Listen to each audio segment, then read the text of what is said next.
السلام عليكم ورحمة الله وبركاته. عاملين ايه؟ رب تكونوا بخير بصحة وعافية، بصحة وعافية يا رب. وحشتني كتير يا بنات. عاملين ايه؟ اللهم صل على سيدنا محمد وعلى اله وصحبه اجمعين عليه افضل الصلاة والسلام. بصوا النهارده بقى هعمل سمك مقلي، هقليه سمك بولتي، وهعمل رز.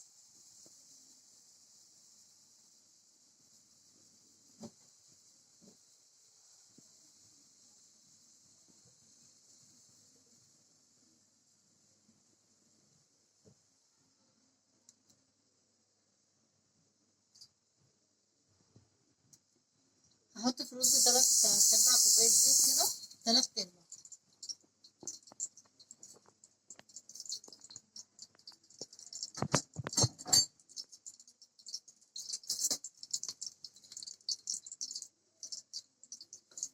وهنا مية بصلة مبشورة،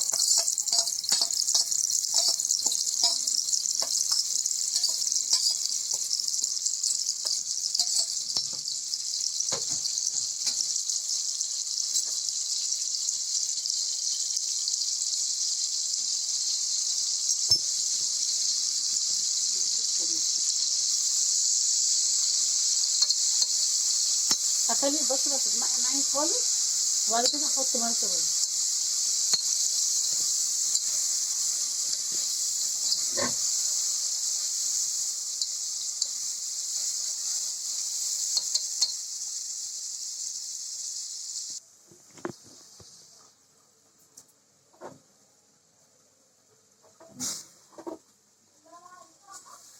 كده يا بنات اهو هحط المية بتاعته. انا هسيب اللون ده عشان يطلع غامق، رز صيادية. متقلقيش يعني من لون البصل لما تغمق قوي، انا هسيبه هتشوفيه في الاخر ان شاء الله يطلع ايه.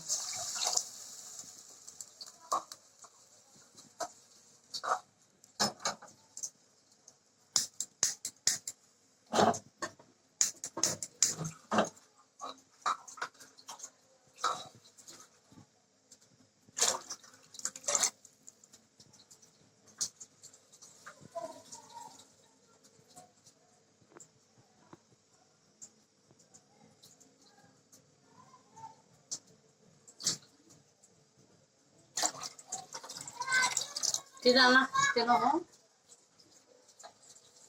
كده المية بتاعته كويسة خلاص. هحط معلقة ملح، احط له زي معلقة ملح، بس كده معلقة ونص عشان يطلع ايه مظبوط، يطلع يعني ملح خالص.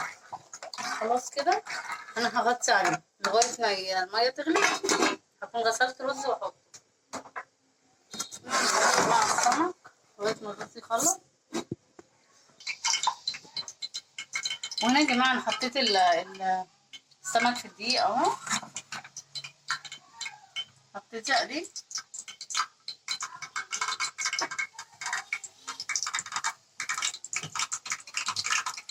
طبعا غسلته كويس وملحته يعني، مطولش عليكم الفيديو.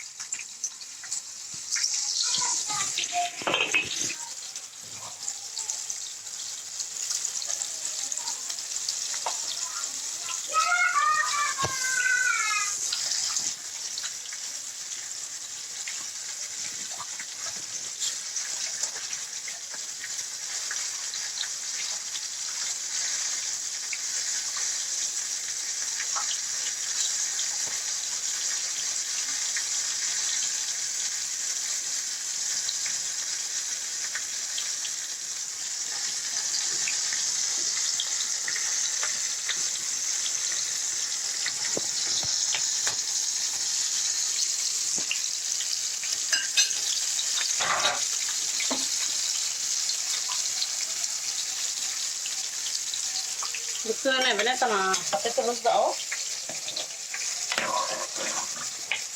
اول ما يشرب الميه بتاعته اوطي عليه.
هو لا.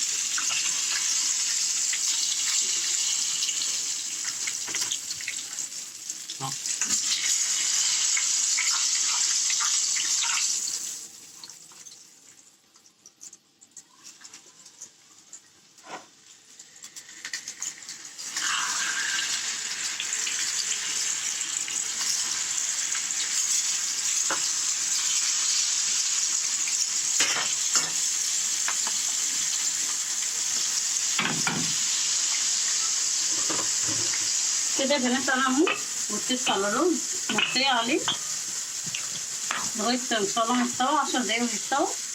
هو بكمل باقي السمك، خليكم معايا متنسوش في اي مكان. وده شكل الاكل النهائي يا بنات لما عملته معاكم. الرز والسمك والسلطه. اشتركوا في القناه، فعلوا زر الجرس عشان يوصلكم كل جديد، واعملوا لايكات يا بنات.